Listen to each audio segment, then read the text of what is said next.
Okay, and I think everybody can see a presentation now? PowerPoint? Okay, good. I'm gonna leave it in this view here just because I find it to be a little bit easier for me. Um, or actually, let's see here, slideshow.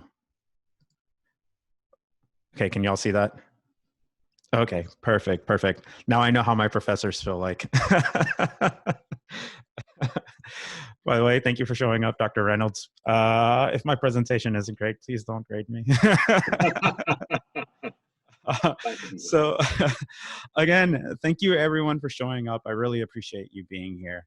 Um, our goal is to introduce what SACNAS is, what we are not yet at this time, and also go ahead and set up a plan uh, of action that we want to follow through with both students and faculty.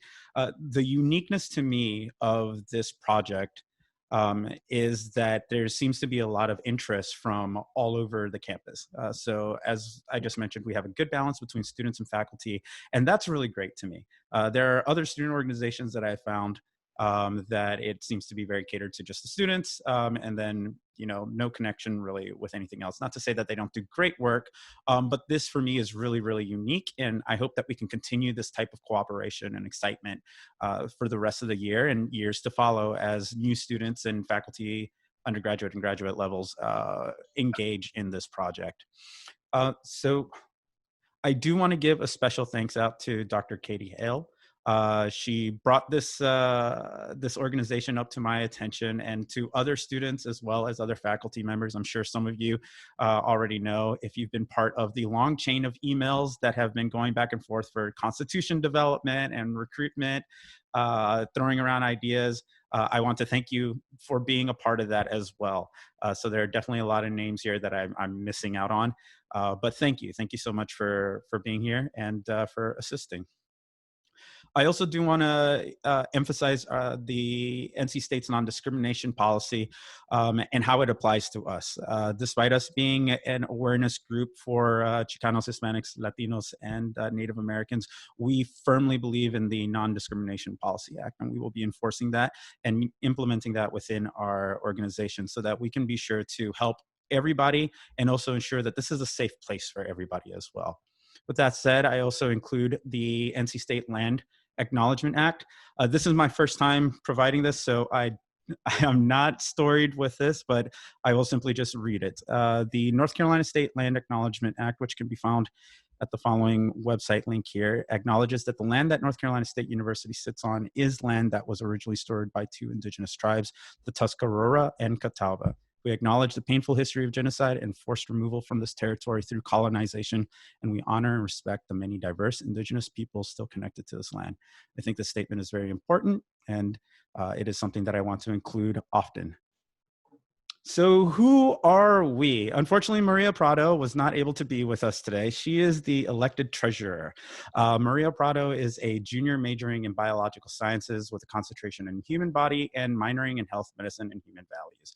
I have worked with Maria Prado before. She is absolutely wonderful and extremely qualified for the position that she's in right now. She's involved with quite other organizations as well. So she is looking forward to being able to participate with all of us here in the future. As treasurer, she'll be handling a lot of the finances, making sure that with any funding that we get, that all the paperwork is in place and that everything's done transparently. She's also been very helpful in assisting me set up this presentation as well. Who am I? Well, I am the president of this organization. My name is Osvaldo Amilcar Rodriguez, and I am a senior. Will be graduating in 2021. I am part of the biological sciences, and I am minoring in biotechnology and global health. I've included my Clifton strengths because I actually really like them. I think that they say a lot about me, restorative and context.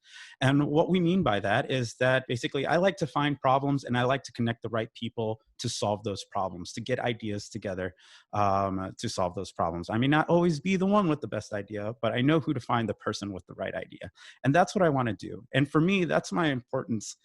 That's why I'm so passionate about this project, is that this project is basically, hey, we've got a problem, which is, we need to increase diversity on campus. We need to make an inviting and inviting space with opportunity for all students. And we need to connect the right people together to be able to do that. So it is not something that's going to be done alone, and we need a lot of different ideas to be able to do that. So through my Clifton strengths, I hope to be able to accomplish this. This is my nugget. I am a father. I had her when I was very young. She is now 10 years old. If you've ever had a class with me, you'll probably know that at some point in the semester, I will get stressed out and I will have 101 things on my mind, and I will email you just basically asking for forgiveness. My daughter, Kalani, is everything to me. And we have worked extremely hard together to get to where we are. And the reason why I've included her in this presentation is to emphasize how important diversity is on campus. I don't think I could have gotten here without all the help that I received from faculty members. And I also want to make aware that there are a lot of students like myself who have many different obstacles or responsibilities that they are dealing with. We see that the university right now is going through a lot of changes. They've made a lot of decisions that impact people. And if you have limited resources or big responsibilities, whether others know about them or not, then you may not be in a position to really deal or adapt to those changes. And so for me, what SACNAS is giving us an opportunity to do is to provide a platform that allows students to feel protected, to also have a place to be advocated for, and to have places where they can communicate and participate within the STEM fields and other disciplinary fields. So if we look at NC State and our first year enrollments here, we see that representation, it's getting okay. Between female students and male students, we have 50-50 ratio. How are we going, guys? If you could please just make sure that you're muted. Thank you. I'd appreciate that. Thank you. All right. So as you can see, female students and male students, I like to see that we have 50-50 here. But then when we start looking at minority groups or those who identify as a race or ethnicity other than white, we see a 31.5% first year enrollment. If we look at these numbers down here, and I don't know if you can see me pointing to them with my mouse, but if we look at Native American, Native Hawaiian, Pacific Islander, international, multiracial, underreported, Black or African American, Hispanic. When we break down those numbers, we see very, very small numbers here. Hispanic, 6.20% of I believe this is the class of 2023. Multiracial, only 3.92%. Native Americans, 0.60%. These are really, really small numbers compared to, our white population here, 68.50%. When we look at the graduate levels here, we can see that those low numbers translate to even lower numbers at the graduate level. So for people for the demographics who apply to any graduate school at NC State, and this is coming from the 2018 to 2019 Graduate School Annual Administrative Report and Fact Sheet, we see that multi-ethnic, only 9%, Native American, 0.15%, Hispanic, 2.4%, African Americans, only 4%. These are very, very small numbers. And then you look at the retention of that, it gets even worse. So what's going on here? Why are we not having these high retentions that we would like to have? Why are the numbers so small? I couldn't really even find data for faculty members and faculty representation, but I do feel that there's a big connection between the two. If I don't have enough faculty who represent the diversity or who are elevated to a platform that can serve as role models for other students, then how can I improve these numbers? And then also, what is going on with the university that we are not seeing higher numbers of applicants, first of all, as well as those admitted into the colleges, whether at the undergraduate or graduate level.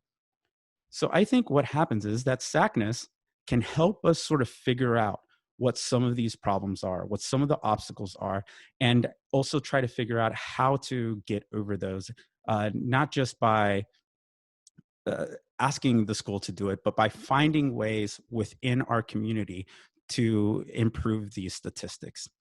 So what is SACNAS? SACNAS is the Society for Advancement of Chicanos, Hispanics, Native Americans of Science. I'm sorry, I have the full acronym somewhere. um, their main mission statement is to be able to become an inclusive organization dedicated to fostering the success of Chicano Hispanics and Native Americans, from college students to professionals, in attaining advanced degrees, careers, positions of leadership in STEM. This is really important to me because, as we just saw, those low numbers that we have at this university could really be improved a lot. And SACNAS, as a national organization, is providing a variety of different tools, connections, and networks for us to be able to advance the position of Chicano Hispanics and Native Americans within our community, not just at NC State, but also in their professional careers as well. Now, one thing that we are not yet is an officially recognized group. SACNAS is a national group, and by establishing this first meeting here, we're taking the first steps by their bylaws to be able to become inducted or apply for national recognition in the future. But that doesn't stop us from being able to try to accomplish this goal and work with SACNAS on the national level. Along with Maria Prado, we worked together and we decided to establish 3 main goals that we want to focus on as the NC State chapter, so that when we apply, we have a great chance of becoming accepted. And that is to unite, elevate, and create. I think you saw that on my email. So what do I mean by uniting? Well, the first thing is that I would like for this organization to make our primary focus to foster a greater community of inclusion, diversity, and at NC State. We've got a lot of challenges coming this semester. It can be easy to become pessimistic as well. Basically, a lot of students are getting sent home. A lot of students will not be on campus. We've got a lot of challenges coming in order to keep the community alive and connected. Without this community, we can very much not just see that our students that we are looking to directly affect will basically go by the wayside, but we will also lose out on the opportunity to bring awareness to other students who are in the majority or may not be aware of some of the problems that a lack of diversity can bring. We're losing them if we don't keep this community. So by uniting, we are assisting not just our target students, but all students and faculty on campus. So we will be working with the SACNAS National Organization to be able to utilize some of their tools and resources, as well as alumni that they have, to be able to connect students together, as well as faculty, with a variety of different resources, both on and off campus. One of the big goals that we would like to accomplish this year is to recruit enough students and faculty to make a big impact at the 2020 annual virtual conference. SACNAS does have annual conferences. They are absolutely amazing.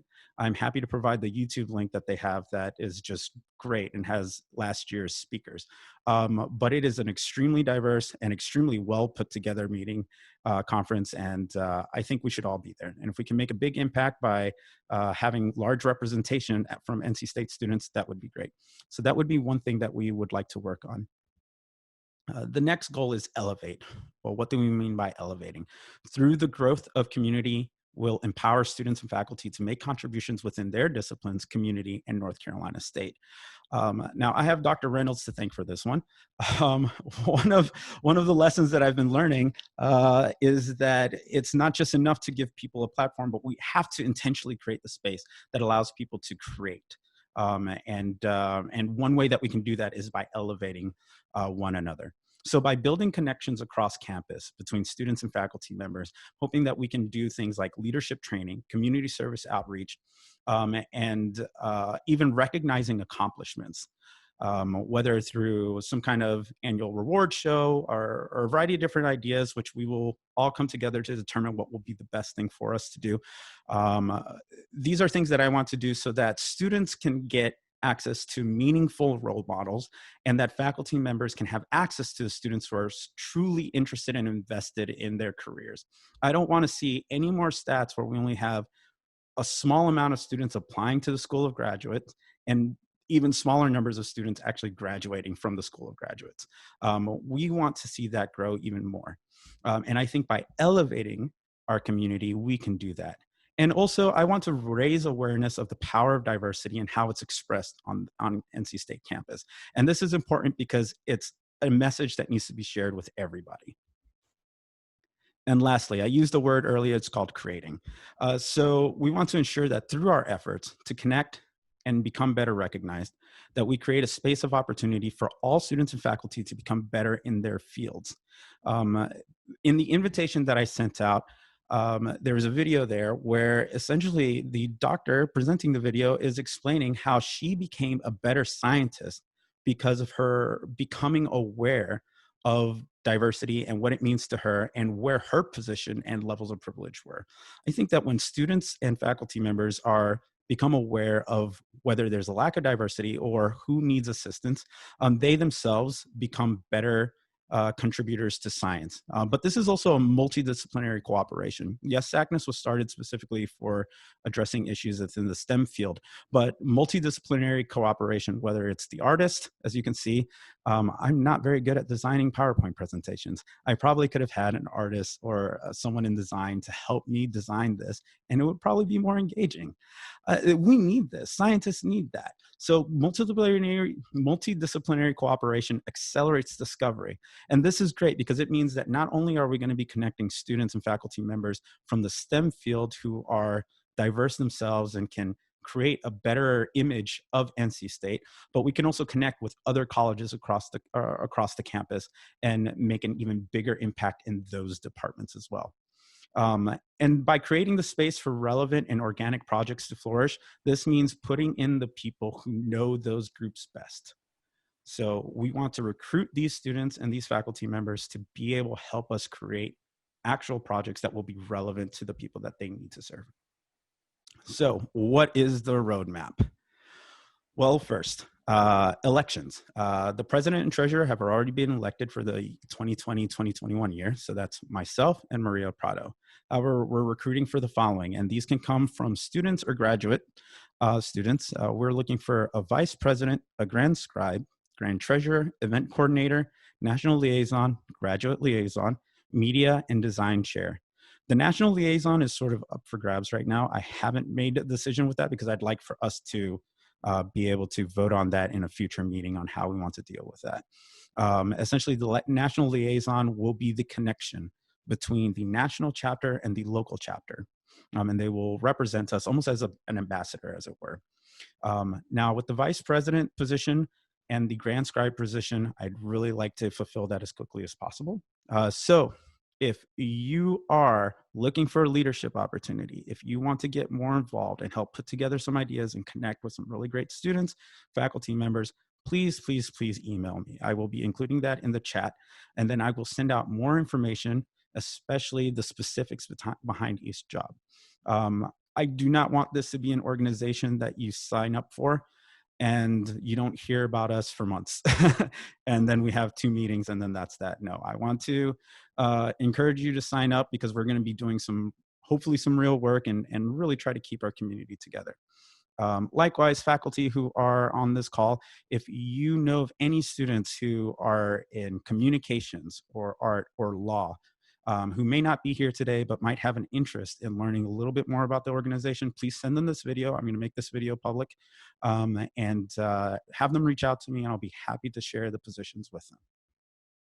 Now, we have a couple of long-term goals. Our long-term goals are increasing the platform of Chicano, Hispanic, and Native American faculty and students at NC State to directly improve retention, graduation, and admission. We went over some of the stats. We've talked about the importance of why we need diversity on campus, and we know what the impact will be on the student population and future professionals if we don't address this in our own house.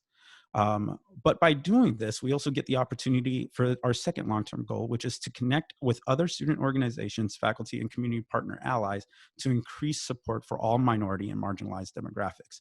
So I do want this organization, or I would love to have this organization become an ally for other important social and socioeconomic issues within our community at NC State. And then, of course, become an officially recognized SACNAS chapter by the national office. Now, this can't happen until January, and there are a variety of different qualifications that we need to meet in order to be able to successfully apply. This includes fundraising, recruitment of students, as well as just overall accomplishment of works, things that we can show that are tangible, that showcases that we're an active community at NC State. So in future meetings, we'll be going over that. And as we get more executive members, we'll be putting in actual solid plans for this. Now, the immediate attainable goals are, as we just said, recruit executive officers. The second one is to survey our students. So we can sit here and talk about all the things that we'd like to do, but if we don't know what their actual needs, concerns, and priorities are, then we're not going to get anywhere.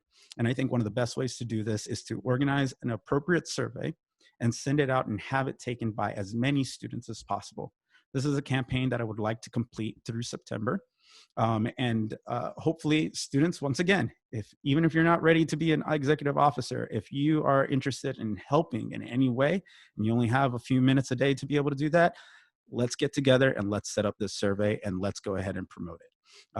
We'll get this survey out to students, and then hopefully in a couple of meetings, we will know exactly what the concerns, priorities, and needs are of students as they are leaving the NC State campus and going back home or dealing with some of their issues caused by many of these changes. The other thing that we need to do is determine the best mode of communication engagement in the face of COVID. So again, I'd like to, once we get the executive officers, I'd like to send out maybe another survey or another follow-up and take up public comment about things that we can do to sort of overcome being burnt out by Zoom meetings. So in case you weren't aware, I have started a podcast myself for, not for myself, but for the Global Health Cooperative in North Carolina at NC State. And that has been a fun thing to do. So again, if you're here in this audience and you have an idea for how we can make this happen, please let me know. I'm willing to listen. But we will be coming out with more details on that for the next meeting. And the second thing, which is something that I'd like to do tonight, is determine if you would like to meet weekly or bi-weekly or monthly. So that we can continue engaging and working towards some of these goals, both immediate and long-term, as quickly as possible. Again, I understand that there's a lot of changes going on right now, but I really want to emphasize that maintaining the community is going to be really important. I know things seem bleak, but we can't allow ourselves to stay in that darkness. We have to continue looking for the light. We have to continue pushing forward. So get involved. Let's get to work. We'll push through all this stuff. And the last thing, set up social media and content. So again, do we want to make a podcast? Do we want to make quick YouTube videos?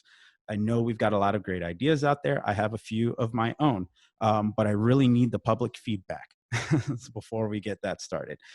So by next week, Maria Prado and I, with or without new executive officers, we will go ahead and set up these social media accounts for SACNAS at NC State, and as well as a website to come shortly after. And we will start putting up different modes of content. So whether that is simply introducing staff on campus or writing about students and their story and how they're here and what they've been doing in the STEM fields. These are things that we hope to be able to promote through our social media and website accounts. Again, the big question will be, how do we do that without burning people out? But I think that we can find solutions for that. And I believe that is the end of my slideshow. And I do want to point out, if anyone needs any references to any of the data, please let me know, and I will be more than happy to send that out to you. Meanwhile, I'm going to stop recording and stop sharing. I'll be happy to take any questions that anyone has.